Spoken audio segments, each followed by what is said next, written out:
Welcome, everybody, to another edition of the Whispers Racing Podcast, Zipping Classic Day at Caulfield, believe it or not. As always, I'm joined by Matty. How are you, Matty? Going well, William. How are you, mate? Going well. We're at the back end of the carnival, pretty much the last day of the carnival, and heating up in Perth. So races galore. So I'm all right. Absolutely. Winterbottom stakes. Looking forward to it. Yeah, 100%. Nice addition, considering how poor the other one was last week. It's already slipped my mind. The railway. The railway. Yep. But I think we might have seen a nice horse out of that Guineas. Indeed. And the community were all over it. Oh yeah, it was a fun little couple of hours at Ascot for the community. But it's good. Next week we get to see Amelia's Jewel up to 1,800 against Cascadian, who's a pretty good benchmark, I reckon, for how good she might be. Absolutely. Yeah, definitely looking forward to that. Look, at this stage, I've probably got Cascadian on top, but we'll have a look at the field, have a look at the barriers, and see how it's going to play out.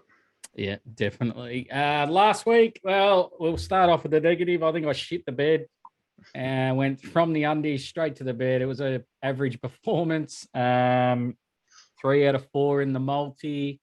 Yes, that was me that let it down. But thank God after that happened, Matty decided, well, someone's got to carry the team. And it was a Chris Judd-like performance, I thought. Yeah, solid. Couldn't have done too much more. Banker's Choice in the Cup saluted, and a tissue second. So obviously you got the Quinella there, but Banker's Choice was well and truly too good. And I think it's just important that we have a look at the form lines and make sure we're choosing the right races to follow. I think that's going to be important across the next month or two. Yeah, 100%. As I rewatched the race, class just prevailed 1-2. Johnny Allen's ride. Whoa, as I said, it had to be something special. And at the 600, I'm like, what the hell's happened to this horse? He was flogging it like a dead horse and was going nowhere. But I just wonder if he'll stack up in the autumn/spring next year as a stayer. Yeah, absolutely. Look, it had a couple of nice races, but just it was probably up against horses well and truly better than it. So, yeah, seen it in the Ballarat Cup. It was a class above them. So, as long as it can stay healthy and get through the autumn, I think it will definitely find some races for itself next spring. Yeah, it's definitely not a 1,400, 1,600 horse. I'm not. It's not a horse I want to follow, but I'm really interested to see how he'll stack up. Maybe in like a Tancred 2,400 meters. That's it. If they get a wet track, that won't be an issue. If they get a dry track, I don't think it's going to be an issue. I'm interested. Just to see if that was just not a fluke, but just he beat a tissue. I think he's a very, very good horse. But yeah, maybe something might come out of Ballarat Cup Day when I was talking so highly of the meeting. No, as you said, I think we're going to need to wait 12 months to see. But look, I think the track played exceptionally well. So all credit to the club. Yeah, 100% with the rain they got. Wow. If you found a winner that during the card, full credit goes to, because that was some sort of punting performance. Started on the inside, down the outside late, but no, it was good. Might be something. I think I could trust that form over Cranbourne, I reckon. So we'll see. It'd be interesting to see. But then we moved to the Pineapple. Geez, that was it was close to an easy watch. It was close to an easy watch. I was actually part of a bridal party, and the whole bridal party were on board. We're in a stretch limo, and we're well and truly involved at about the 400 meter mark. So it was a fairly comfortable watch. It got challenged around about the 300 meter mark and found another leg. So it was good to see that Snipperucci saluted for us, and we might be talking about it a little bit later as well.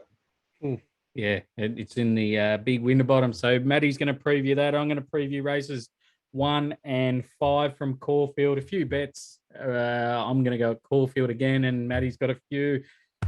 Multi, we'll get 3 out of 4, and a all-important pineapple. This will be interesting to see where you go. Talking points. I was just reading, and I don't know if you know this, Maddie. Moreira's exited Hong Kong. I did see that. Yeah, just very, very recently. That's it's not too big down here, but it'd be huge over there. I just wonder if Huey Bowman knew it was coming. For him to pick up and go, it just smelt like he knew there was a opportunity to go and be that number 2 rider over there. So where is Moreira off to? I didn't click on the article. So I can't say, but I think he might be just taking some time off. Okay. Yeah, real shame, but yeah, opens the door for Huey Bowman over there, definitely. Or even wonder if Blake Shinhead's back. Yeah, it'll definitely throw things wide open because definitely, as you said, the number 1 jockey over there for such a long time, and probably the number 2 jockey across the last couple of seasons. Yeah, definitely. So it's a shame. Hopefully, we get to see him back because he's world class. And yeah, good luck to him. I know he'll be watching this show. So, Joe Moreira, all the best. Get well soon and see you soon.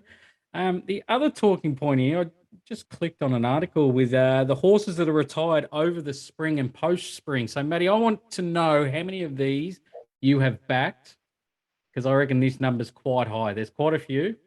So, we'll start with Very Elegant, Tofane, Mugger2, Behemoth, Lighthouse, Johnny Get Angry, Odium, Romancer, Willowy, Carif, Harbour Views, Django Freeman, Doos the Dart, Dosh, De Graves, Mahashaki, and Butter Chicken.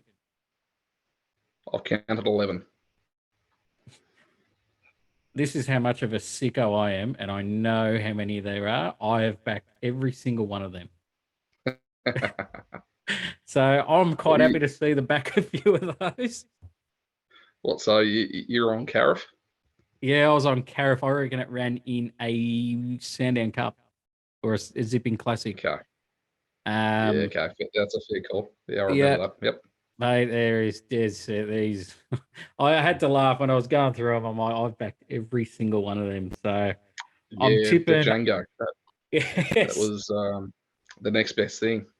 Yeah, David Warner owned that. So I don't know who's had a better career, did Django or Warner? Yes. Indeed. No, as you said, I think there were plenty of money munchers within that crew. Oh, yeah. Oh, I'm glad, as I said, glad to see the back of him. Hopefully I'm not the only one that has backed every single one of them at least once. I'm sure there's a sicko out there like me that's at least joined the club of mine. Buying shares and cashing out, Matty, anything this week? No, mate, we'll leave it as is. I think we will be concentrating on Ascot. Some nice races in Sydney, also a couple at Caulfield that we'll have a look at, but we'll leave the portfolio as is. A few running this weekend as well. Yeah, I'm interested to see how a few of these Cranbourne horses go from the other week, where they were running track records. Obviously, they weren't huge times, but they still broke them on a good 3.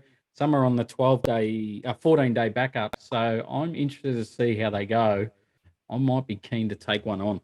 So stay tuned. Track stats, rail out 2 meters for this, which is a bit weird.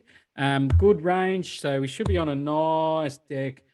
I'm going to be looking for horses on speed, as you always do at Caulfield. So horses on pace, look out. They might be running very fast times considering no rain this week.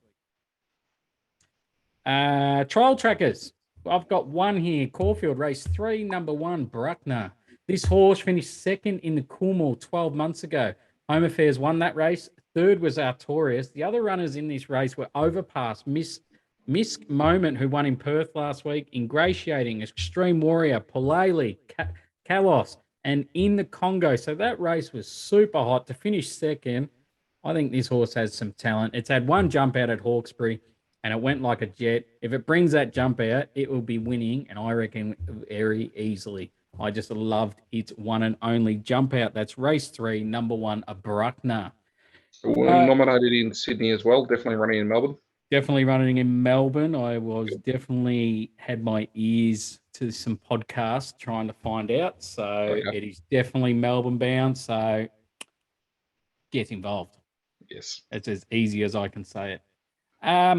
And yeah, as I said, in that race is Jigsaw coming out of 14 days on a good 3, ran huge time, huge figure, track record. I don't really want to be getting involved. That was first up. It's now second up. It could put in a flat one. So that's why I'm keen on Bruckner. So there's your lay and win. So hamburger with the lot if you're a Betfair player. Race 1, I'm keen to get involved here. That's the Merson Cooper Stakes over the 1,000 meters. We've got the favourite here, Remedies. Yeah, Remedies, $2.90. Cylinders, $3.30. A flood way is $10. Then number 7, Gangitano, probably from Underbelly. Hopefully no one owns it from there. This one's a bit weird in its prices. It's ranging around $6.50 and $10. So someone's had a crack early at some places. Number 1, Little Bros, is $11, and you can have $14 the rest. Keen to be here with number 2, Cylinder. Jumped out well enough for its debut. J-Mac was on the outside barrier, took it back to the rail last.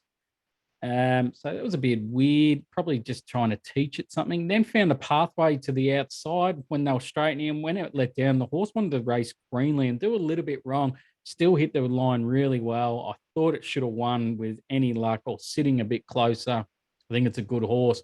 I know it was 900 meters there at Newcastle, but the extra 100 shouldn't be an issue. Barrier 1, I think, will suit the horse a lot better. Blake Shin goes on. He doesn't have to leave the rail. Just follow it all the way home, the quickest way home. A lot of positives for me, and I really want to get involved here. Wish there was a blue diamond market because I'd be having something on this horse right now. That is Cylinder. Number 10, Remedies. We were on this 2 weeks ago at Cranbourne. Lovely win. But barrier 10 might be a bit sticky. To try and get across, it might have to do a bit more work. The time and rating out of that race wasn't impressive considering the other runners throughout the day were running some serious times and some serious data. So I don't think it's gone that well to the eye says yes, but to back it up, it didn't. So I'm happy to be against Remedies. Number 9 here, Hydro Gen Power. I thought jumped out really well. By Autumn Sun, I couldn't see the 1,000 meters suiting this horse, but I'll be putting this horse in my black book right now because I want to follow this horse as a 3-year-old. He looks like a big, giant horse, and maybe 3-year-old when he's matured a bit more, he might be a very nice horse and owned by a pretty high stable or syndicate. That's the better word. But really keen here. Number 2, Cylinder. Matty. Cylinder, hey? Okay. Mate, I thought you were going to end up with Remedies, but glad you clarified that just in terms of the rating of the race, the Cranbourne race versus obviously the Newcastle one. Yeah, I like it as well, and I think we might be adding to the black book or adding to our portfolio next week out of this race.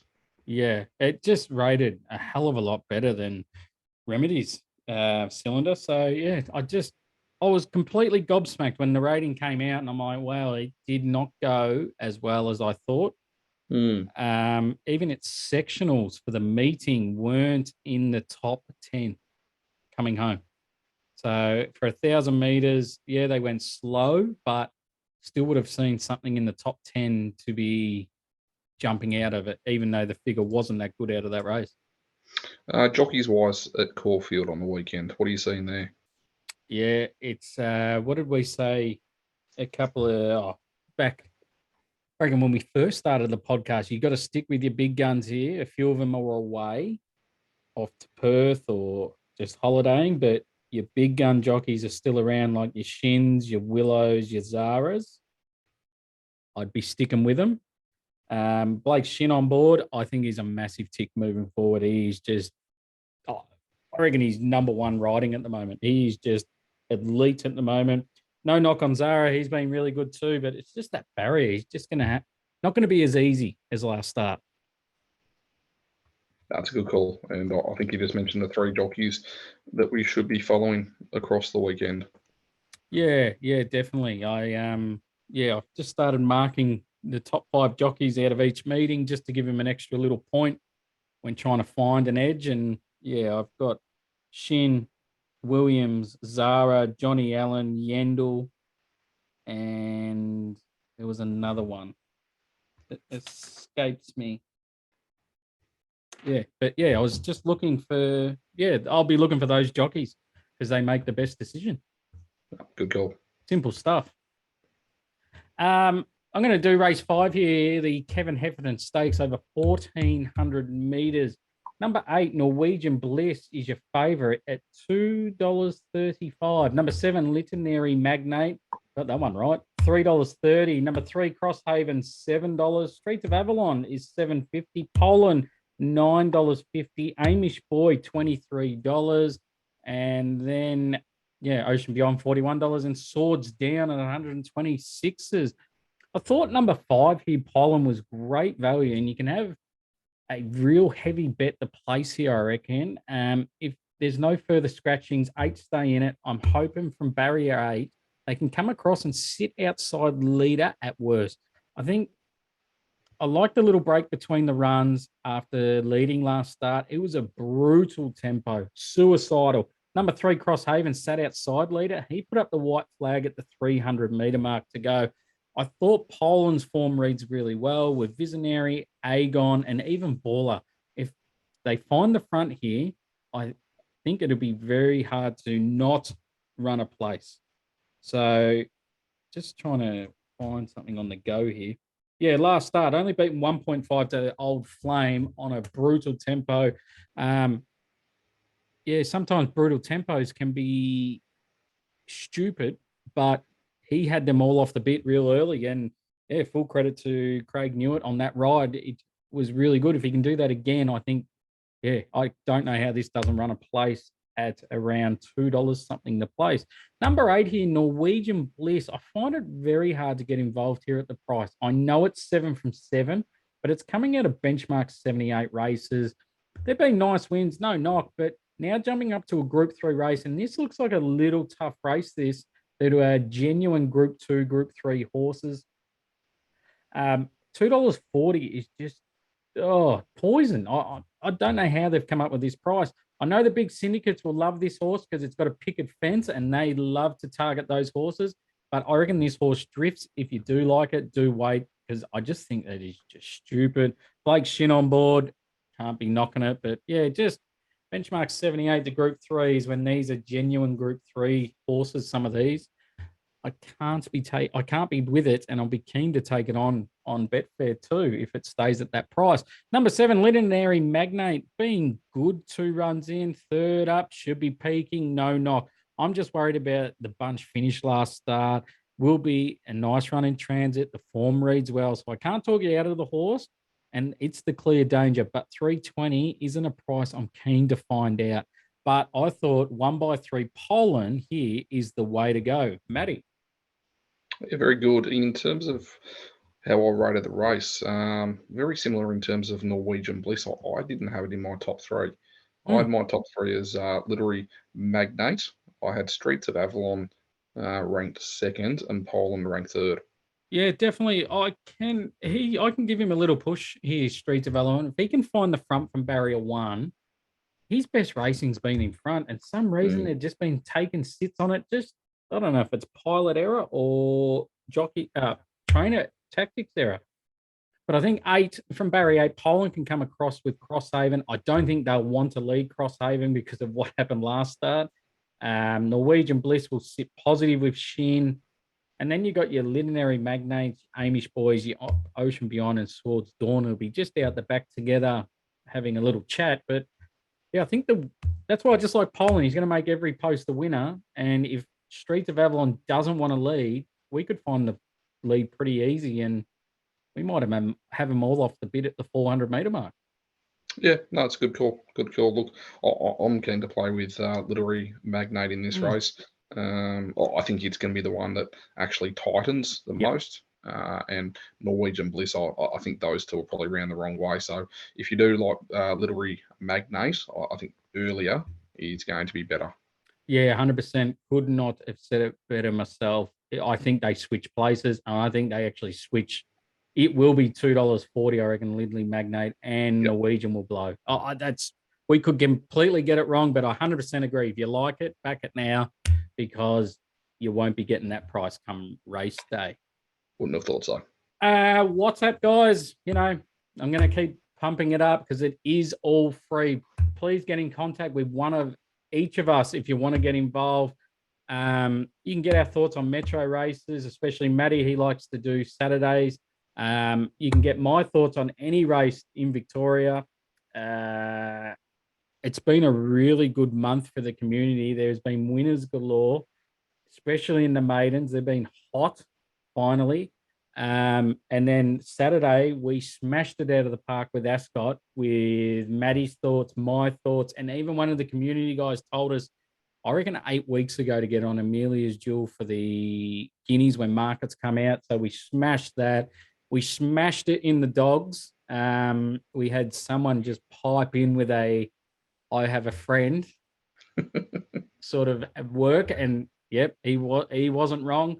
I found a few winners at around the $8 mark, which was good. We laid one of the favorites in one of the heats at $1.70, so that was even better. I can't talk it up anymore. I'm just going to shut up, because if you're not joining, you're not winning. And as always, this time of year, there are about 30 soccer experts in the community. And I'll put my hand up. I'm one of them. I'm 0 from 3, so I'm loving it, and I'm going to try and go 0 from 4. Oh yeah, there are some huge multis coming through. Yeah, there is, and yeah, if you are an expertise in whatever area you're in, feel free to join. Send your thoughts. It's all free, guys. I cannot stress more. It's free. No paywalls, no nothing. It is all free. It's everyone's show. Come and join. Special shout out. Someone reached out to me Sunday thanking us for the episode last week. He said he filled his pockets up with Banker's Choice. So you know who you are. I'm not going to say who you are, but I know you'll be listening again this week. So thank you for reaching out. As we said, guys, it's for free. We do it for the love of it. There's no paywalls. So yeah, we can't talk highly enough of it. We love doing it. So each and every week, we hope to bring you more than one winner. Matty, you want to go to the Winterbottom? Yes, mate. Where the big rating is over in Ascot this weekend. Just while you're bringing up the odds, just my early thoughts. Look, I'm going to chat through 4 horses, but I will mention 7. I reckon there's 7 winning chances in this. I will be playing 2. So, Worm, while you ponder over that, have we got the odds there? We do. $5 the field here. This is good. This is first 4 territory. This $5 favorite Rothfire. Number 2 Villanani $6. Elite Street $6. Paul Ailey $11. The Astrologist $12. Miss Kentucky $12. This will test you $12. My Bella May $12. And then $23 the rest. Very good. As the market suggests, this is a fairly even affair across, I think, about 7 horses out of the 16. And then there's a couple of roadblocks in the way as well. But across a 1,200-metre race, Group 1, there is pace, as you would expect. I think the Astrologist from the inside draw will be pushing up. Snipperucci could even push up as well. I've probably got it full in with a little bit of cover. Rothfire, you'd expect to go forward. And who else have we got? Indian Pacific, and also This Will Test You. I think those will be the ones that will probably push forward and be setting the pace. But as I said, look, there's probably 7 chances in this. One that I'm really keen to see how it runs is My Bella May. It's a 3-year-old and it's 3 from 3 and it's really got some X factor. Now, it might not be this year for My Bella May, but this is Mm. obviously going to be a lot tougher than running against the 3-year-olds, which it's been doing. So it may not be this year for My Bella May, but I expect it to get a nice sit and be coming home exceptionally well with the lighter weight. So carrying 51.5 kilos versus the rest of the field carrying 58 and 56.5. I think it's got a chance for, as you're mentioning, those exotics and those first fours. Mm. Palele. Now, this is the horse in the field that has the most upside out of any others. The last 2 races, it hasn't run up to its potential. And really, since the Scalacci, it's almost been a miss. Now, I'll just say that in the Scalacci, J Mac was on board. So I don't know if the Scalacci was more of a one-off with J Mac on board, found the most out of the horse. Since then, it hasn't been able to find that again. But Palele is one that I'll definitely be suggesting to keep safe. It's got the most upside. If it runs to its full potential, it's a winning chance. Worm, I know you mentioned this one last week, which is Miss Kentucky. Now, Miss Kentucky's been moving through its grades exceptionally well. It won 2 listed races at the start of this year, and then it's come back in the spring, won another listed race, and then won a Group 3. And that Group 3, the Prince of Wales, that's the race. Go back and watch it, and that's the one that gets me exceptionally excited about this horse and its potential within the Winterbottom this year.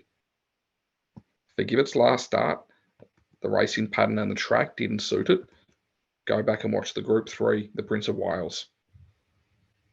Worm on top do have Elite Street.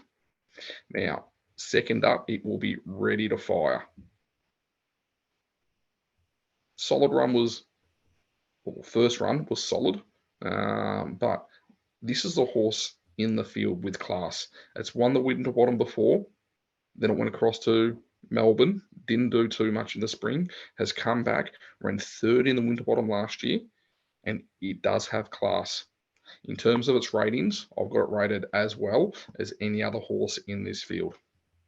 So from barrier number 7, and I think the barriers are going to be exceptionally important here, Worm. There's going to be a few outside that are going to find themselves a little bit further back. Not Elite Street. Elite Street will be able to make its own luck and probably sit smack in midfield and be peeling out on the corner. So, Worm, for me, it will be a 2-bet play with Elite Street, which is currently about 6,650, and also Miss Kentucky. I think Miss Kentucky you can get about 11s or 12s. Now, as I did mention at the start, they're the 4 horses I've spoken about. There were 7 chances. The other 3, Rothfire, which is the favourite, Red Can Man, always around the mark, Red Can Man. And again, its numbers stack up within this field.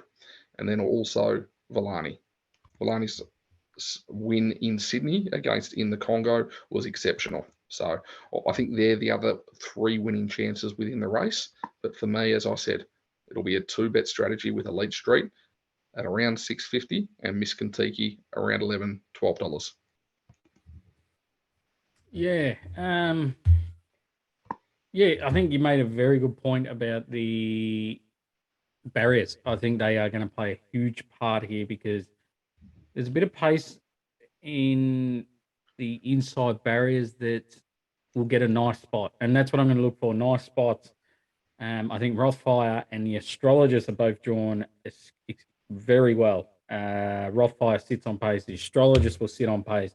Astrologist gets Willie Pike, which scares me a little, but he hasn't ridden it before, and that's why I think you're getting a price, the astrologist. I think those 2 I'm going to target because I think they're coming out of good races and the best races, and that was the Dali Champion Sprint. I reckon you could box those 2 together versus the Elite Street to Miss Contiki because they're coming out of the best Perth races. So it's a real match race between, I reckon, those 4. Rothfire has the score on the board. The astrologist is always thereabouts. I don't know if he's a milk drinker or he's just finding a couple more better than him. He's running the Daly Champion Sprint was huge. 0.9, yeah, it was a bunch finish, but that might be the premium number one race of the sprinters outside of the obviously the Everest, but he beat Giga Kick home. So that's why I'm going to have something little, the astrologist, probably something little Rothfire. But as I said, Elite Street Barrier 7 can sit a lot closer, and that scares me. Brad Rawilla, big time jockey back in the day, he'll be really ready to go for this. And Miss Kentucky, if it can find a bum midfield and it drags it into the race, they won't get near this horse. But barrier 13, I think it is, it scares me. I reckon they've got to go back to last. They'll be hitting that line friggin' hard. So, yeah, they're the two, but totally respect your thoughts, especially Elite Street. I can see why you've landed on it, especially Miss Kentucky as well. And the other ones you mentioned too, like even Red Cam, man, if he drew a barrier, I thought he was a bet. 17, yeah, he might not have to do a lot of work to get across, but he's going to have to do some. How much is the worry? Now, one you didn't mention here, and I'm a bit concerned because he was your pineapple last week, and that's Snipperucci. Why isn't he in our numbers? Snipperucci look well and truly up in class here. I found it very attractive last week within that field. And look, it's built a nice picket fence as well. It's won, what was it, won 5 of its last 6. So exceptionally good form. However, you're racing against horses that were up against Nature Strip, and you're also running against hardened sprinters that have run in the Winterbottom, won the Winterbottom before. I don't think Snipperucci is really ready to be tested at this level. Yeah, no, I think you're right. Once a pineapple, always a pineapple in my eyes. I reckon chuck it in your first fours because he's going to get the easiest way home. Barrier 1, if he can camp right behind the leaders, he might look half a shout with 200 to go. But, absolutely. I'd definitely be including it into your exotics, maybe into position number 3 or 4. Yeah, it'll be a good race. It's very even, and I can see why it's $5 the field here, and I'll be tuning in for sure. And I reckon you could have 6 bets and still get it wrong. That's how even it is. But I'm confident we've got the result here with Maddie's choice in Elite Street, Miss Kentucky, and then you can box my 2 in there, and there's your first 4. Around the grounds, where are you going for yours, Maddie? Now you've held out on me in these thoughts. And I'm really intrigued. Guys, I'm telling the truth here. I don't know what he's got. And he just said, I've got a dead set surprise for you. So I'm thinking it's going to be around $1.30 here. So I'm going to get ready. Yep, absolutely. $1.30. And no, we won't be going there. Mate, we'll start in Melbourne. And we've already previewed this race, but I will be having a bet on Literary Magnate. As I said, I'll be jumping on nice and early, making sure we get that 320, 330 that's available at the moment, because I do see it starting with a 2 in front of it. So that will be a bet for myself. Head up to Sydney, and one that we've backed a number of times, Purring Away. We're into the $6 mark. I think Purring Away, really consistent performer. What I like here, it's found a really, really good race for itself. J-Mac jumps on board. So we've had apprentices on previously when we've backed this horse. J-Mac on board, huge tick. At $6, I think we're getting some decent value. But Worm, if you are after value, head to race number 9. I'm clicking on it right now. Surreal Step. Currently 100s. Should be about 30s. Right. Talk me into it. We're against Kalos, Nam Jamati, Juan Diva, through Absolutely. the crack. Talk me into this. You don't need to win this every time. I've said this before. When there are horses that are 100s, you only need to win how many? Once. There we go. So it will be a small play, but I'll be taking a piece of a Surreal Step. It's been competitive in listed races. Realistically, there's some Group 3 horses running around here. So slightly better, but not 100s. So I'll be having a piece of that, and also from a each way point of view as well. Again, a small play on Surreal Step in race number 9. Wow, hey, and you're one. I could not agree more, you mate. Like the form, 2 lengths off Dragonstone, 2 lengths off Rangers Gemstone Fender, then 5 lengths off Clemenceau, and it looked like it was out the back that day. So you got to forgive. That was first up against Clemenceau. Went back to the trials. You might be absolutely. If you lob this, we're renaming this podcast, Maddie's podcast. I'll be second fiddle. You can host. I'll send the contracts over via my lawyers. Hang on, Dragonstone's in this. We're not with it. We can be with Dragonstone too. That's okay. Okay. I just have $10 on Surreal Step. Mr. Mozak, have you backed that as well before? We have, yes. Hang on, is this the Matty G handicap? There were a fair few. There were a fair few in the black book that popped out, but Surreal Step was one of them as well. I cannot believe that's 100 to 1. Well shocked. I might have to pause this show so I can get on before this goes to air. Wowee, good shopping. I like it. Punters, get involved. 100 to 1. You don't have to have much on to actually have a big collect.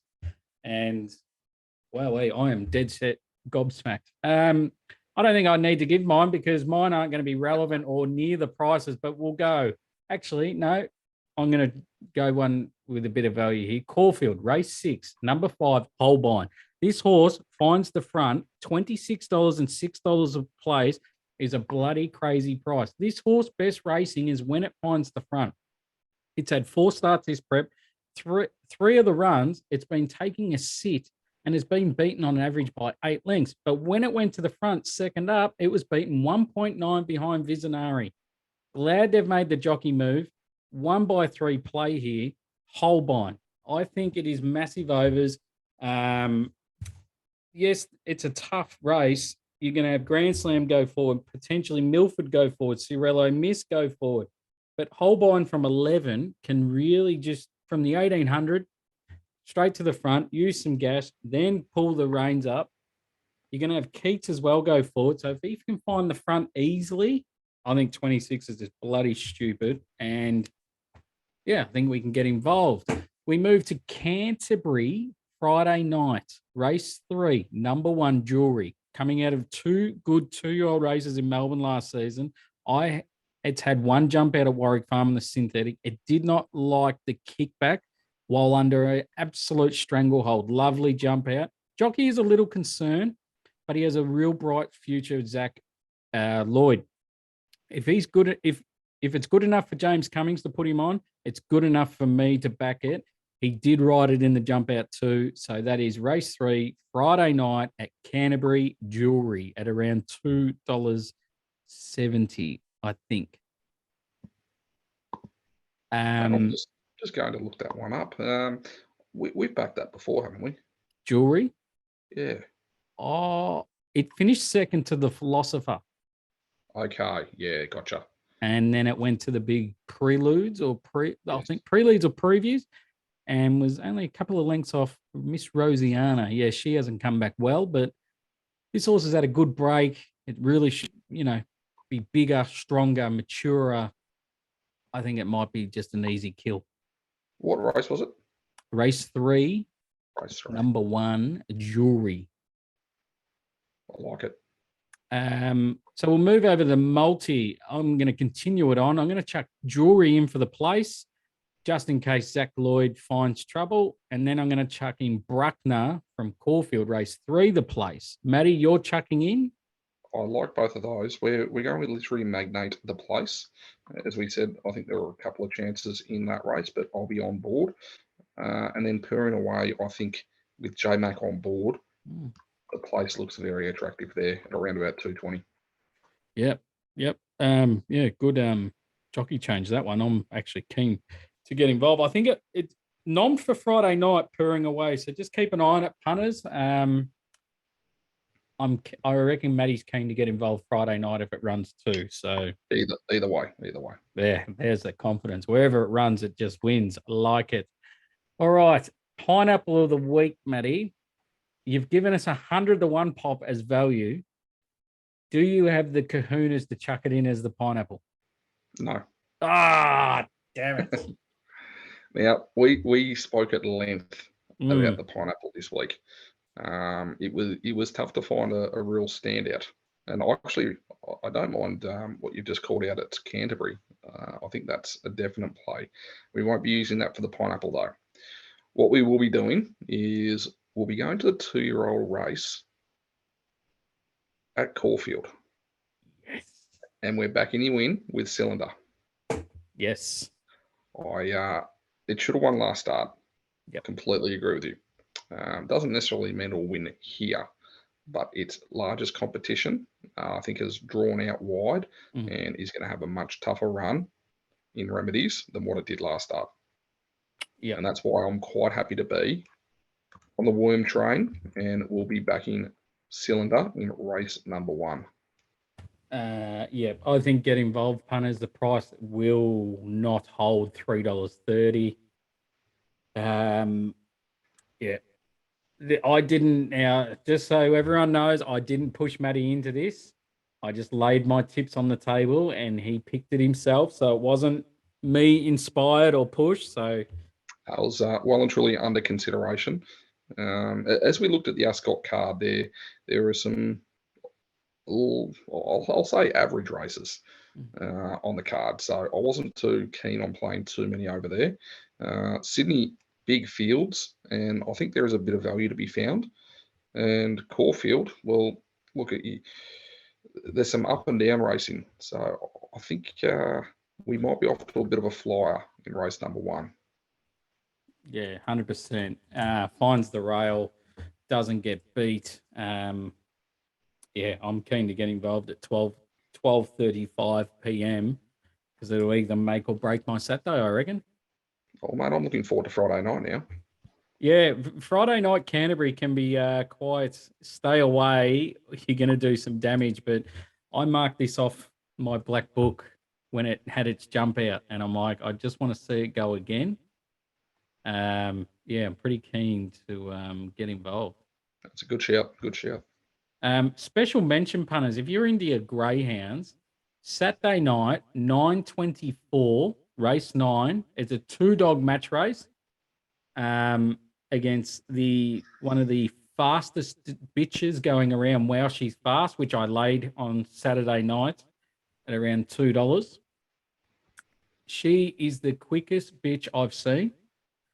Go and watch it. It's up against a dog that runs some serious times. They both didn't get in the Melbourne Cup because they failed to win their heats, but their times of 28.82 best at the track and 29.07. This is dead set a match race.